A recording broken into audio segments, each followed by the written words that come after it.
আসসালামু আলাইকুম বন্ধুরা। এখন আমি আপনাদের সাথে শেয়ার করব একটা জাতীয় পরিচয়পত্র দিয়ে কয়টা নগদ অ্যাকাউন্ট খোলা যায় বা একটা ভোটার আইডি কার্ড দিয়ে কয়টা নগদ অ্যাকাউন্ট খুলতে পারবো। অথবা একটা এনআইডি কার্ড দিয়ে কয়টি নগদ অ্যাকাউন্ট খোলা যায় এ বিষয়ে সম্পর্কে অনেকেই জানতে চেয়েছেন। যে আমি একটা ভোটার আইডি কার্ড দিয়ে কয়টা নগদ অ্যাকাউন্ট খুলতে পারবো। তো এই বিষয়টা আজকে আপনাদের সাথে ক্লিয়ার করে দিব। একটা ভোটার আইডি কার্ড দিয়ে আপনি মাত্র একটা নগদ অ্যাকাউন্ট খুলতে পারবেন। একটা জাতীয় পরিচয়পত্র দিয়ে অনেকগুলো নগদ অ্যাকাউন্ট আপনি খুলতে পারবেন, কিন্তু স্থায়ীভাবে এগুলো ব্যবহার করতে পারবেন না। ব্যবহার করতে হলে অন্যান্য অ্যাকাউন্টগুলো ডিলিট করে দিয়ে যেকোনো একটা অ্যাকাউন্ট আপনার একটা ভোটার আইডি কার্ডের আন্ডারে রেখে ব্যবহার করতে পারবেন। অনেকে আছেন যারা ইতিমধ্যে একটা জাতীয় পরিচয়পত্র দিয়ে অনেকগুলো নগদ অ্যাকাউন্ট খুলে ফেলেছেন, তারা এগুলো ব্যবহার করতে পারবেন না। হয়তো ক্ষণস্থায়ী ব্যবহার করতে পারবেন, কিন্তু চিরস্থায়ীভাবে ব্যবহার করা সম্ভব না। আপনার যেকোনো নগদ অ্যাকাউন্ট যেকোনো সময় বন্ধ করে দিতে পারে এবং আপনার ইনফরমেশন আপডেট করার জন্য নগদের কাস্টমার কেয়ারে যাওয়ার জন্য ইনফর্ম করতে পারে। একটার বেশি নগদ অ্যাকাউন্ট কখনো খুলবেন না একটা ভোটার আইডি কার্ড দিয়ে। সেক্ষেত্রে আপনার যেকোনো নগদ অ্যাকাউন্ট যেকোনো সময় বন্ধ করে দিতে পারে। আপনি যদি সবগুলো নগদ অ্যাকাউন্ট দিয়ে লেনদেন করেন, আপনার নগদ অ্যাকাউন্টে টাকা থাকে, তাহলে এই টাকাগুলো কিন্তু আপনার নষ্ট হয়ে যাবে। যখন আপনার নগদ অ্যাকাউন্টগুলো বন্ধ করে দিবে নগদের পক্ষ থেকে, তখন আপনি যে কোন একটা অ্যাকাউন্ট একটা আইডি কার্ড দিয়ে অ্যাক্টিভ করতে পারবেন। সেক্ষেত্রে আপনার অন্যান্য নগদ অ্যাকাউন্টগুলো কিন্তু ডিএক্টিভ বা বন্ধ হয়ে যাবে। সেসব নগদ অ্যাকাউন্টে যদি টাকা থাকে সেগুলো কিন্তু বাদ হয়ে যাবে। একটা ভোটার আইডি কার্ড দিয়ে মাত্র একটা নগদ অ্যাকাউন্ট ব্যবহার করতে পারবেন। অনেকে বিষয়টা মানতে পারছেন না।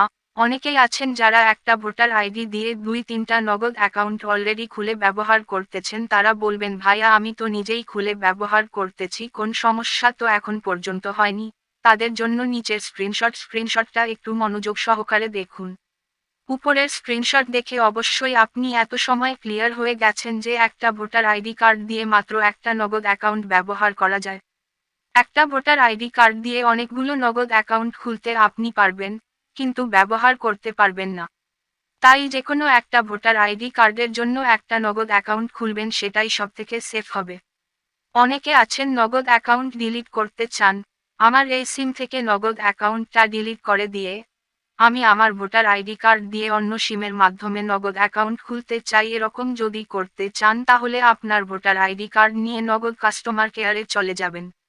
যাওয়ার পরে বলবেন, আমার এই অ্যাকাউন্টটা ডিলিট করতে চাই কারণ আমি অন্য সিমে অ্যাকাউন্ট খুলব। পরে তারা আপনার ব্যালেন্স জিরো জিরো করতে বলবে। এরপর আপনি আপনার নগদ অ্যাকাউন্টের ব্যালেন্স জিরো জিরো করবেন। তারপর আপনার নগদ অ্যাকাউন্টটাকে বন্ধ করে দিবে। এরপর আপনি চাইলে ওই ভোটার আইডি কার্ড দিয়ে অন্য কোন সিমে পুনরায় নগদ অ্যাকাউন্ট খুলতে পারবেন। এভাবে চাইলে আপনার সিম অথবা ভোটার আইডি কার্ড পরিবর্তন করে নগদ অ্যাকাউন্ট ব্যবহার করতে পারবেন। তবে অবশ্যই একটা ভোটার আইডি কার্ডের জন্য একটা নগদ অ্যাকাউন্ট। অনেকেই আছেন যারা জানতে চাচ্ছেন একটা ভোটার আইডি কার্ড দিয়ে কয়টা বিকাশ অ্যাকাউন্ট ব্যবহার করা যায়। এই বিষয়ের উপরে আমার চ্যানেলে অলরেডি ভিডিও করা হয়েছে, আপনি চাইলে সেগুলো দেখে নিতে পারেন। আশা করতেছি আজকের এই বিষয়ে আমি আপনাদেরকে ক্লিয়ার করতে পেরেছি যে একটা ভোটার আইডি কার্ড দিয়ে কয়টি নগদ অ্যাকাউন্ট খোলা যায় বা একটা জাতীয় পরিচয়পত্র দিয়ে কয়টি নগদ অ্যাকাউন্ট খুলতে পারবেন। যদি আজকের এই ভিডিওটি ভালো লেগে থাকে বন্ধুদের সাথে শেয়ার করবেন। পরবর্তীতে এরকম আরও টিপস এন্ড ট্রিক্স পেতে আমার চ্যানেলটি সাবস্ক্রাইব করে দিবেন। ধন্যবাদ।